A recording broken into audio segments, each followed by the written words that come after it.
Bonjour à tous, comment avoir un mental de guerrier en 5 points? C'est la vidéo que je vais vous présenter aujourd'hui. Et aujourd'hui, petite surprise, petit changement, ce n'est pas moi qui vais vous tourner cette vidéo. Pour ceux qui ont suivi celle d'hier, où je vous donnais la technique que je mets en place pour arriver à bout de mes adversaires en course au moment où c'est le plus difficile, ceux qui ont suivi ont vu que j'ai eu des complications, notamment mon fils qui écoutait Spotify sur ton téléphone et il y a eu des interférences sur le mien et on a entendu les musiques d'adolescents dans le tournage de mes vidéos. Donc ça a fait beaucoup parler, beaucoup rigoler. C'était sympathique d'ailleurs. Je laisserai d'ailleurs cette vidéo dans la description en dessous, que vous puissiez la voir si vous ne l'avez pas vue. Donc aujourd'hui, petite punition, j'ai dit à mon fils, tu vas me faire la vidéo sur les 5 points pour avoir un mental de guerrier. À lui de jouer.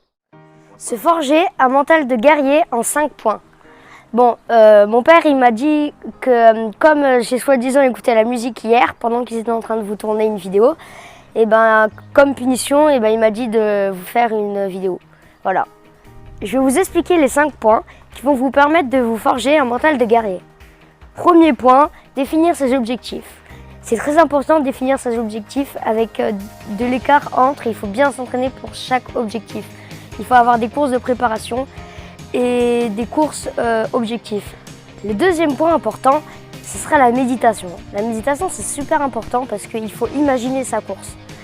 Il faut imaginer qu'on est premier, que même si on sait qu'on ne va pas le faire. C'est super important. Après, il faut penser à la respiration, c'est très important, et les pensées.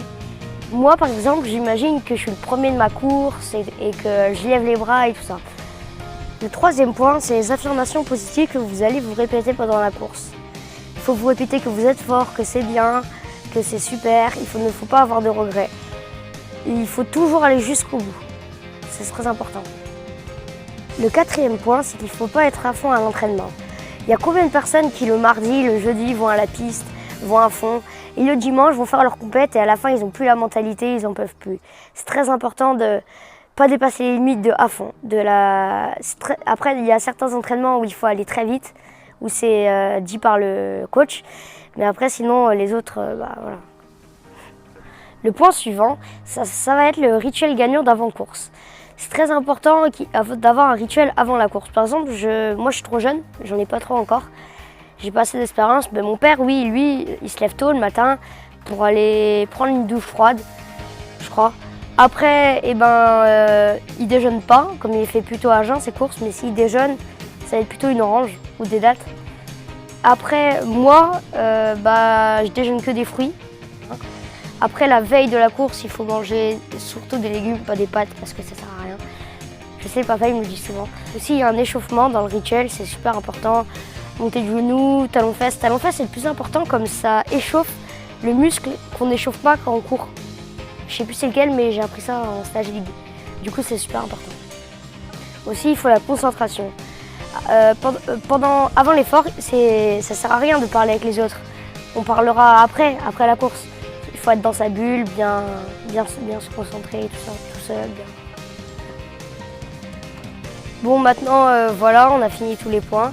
Maintenant, vous ne pouvez pas hésiter à dire des choses dans les commentaires. On vous répondra par une autre vidéo ou par message où on verra. Au revoir. Ciao. Et attends, je vais essayer de faire un truc comme ils font les pros. Comme ça.